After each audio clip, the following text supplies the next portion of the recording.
সুপ্রিয় দর্শক, আসসালামু আলাইকুম। আজকে পবিত্র জুম্মাবার।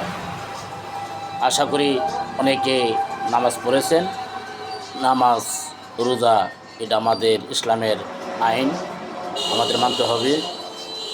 আমার আল্লাহর তরফ থেকে নামাজকে কায়েম করার জন্য বলছে, রোজাকে রাখার জন্য বলছে। আজকে পবিত্র শুক্রবার।